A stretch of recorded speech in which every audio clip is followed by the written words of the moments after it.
Welcome back to another video. Today we're going to do a quick dive into the 10 most common network ports out there and their purposes. Let's go ahead and get started. So exploring the top 10 common ports, I try to put this together quickly, so it may not be the prettiest presentation, but it'll do for this case.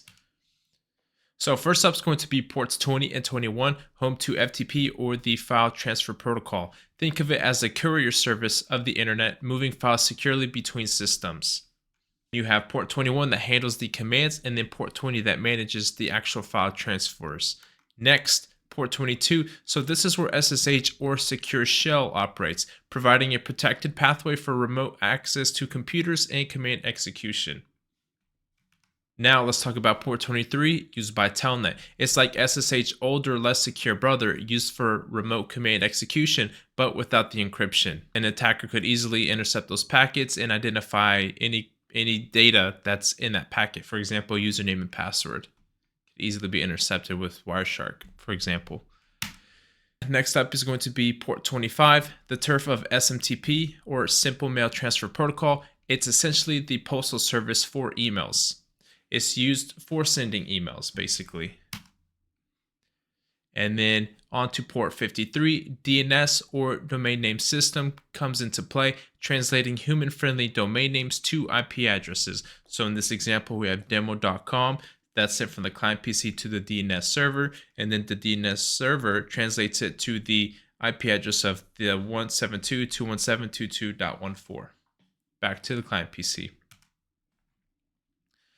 Now Port 80 is used by HTTP for web page transmission. It's what brings the world of the internet to your actual screen.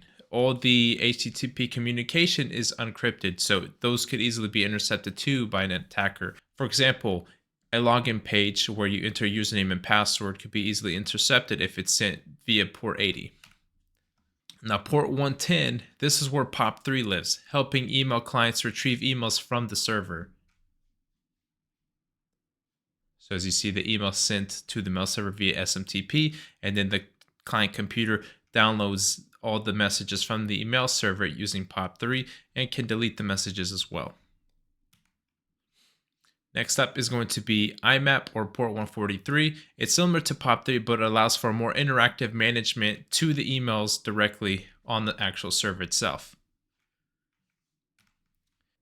So now we have port 443, which is used by HTTPS. It's HTTP's secure cousin, ensuring that data is actually encrypted using TLS 1.2 or SSL. Lastly, we have port 3389, the realm of RDP or Remote Desktop Protocol. This enables you to control another computer remotely.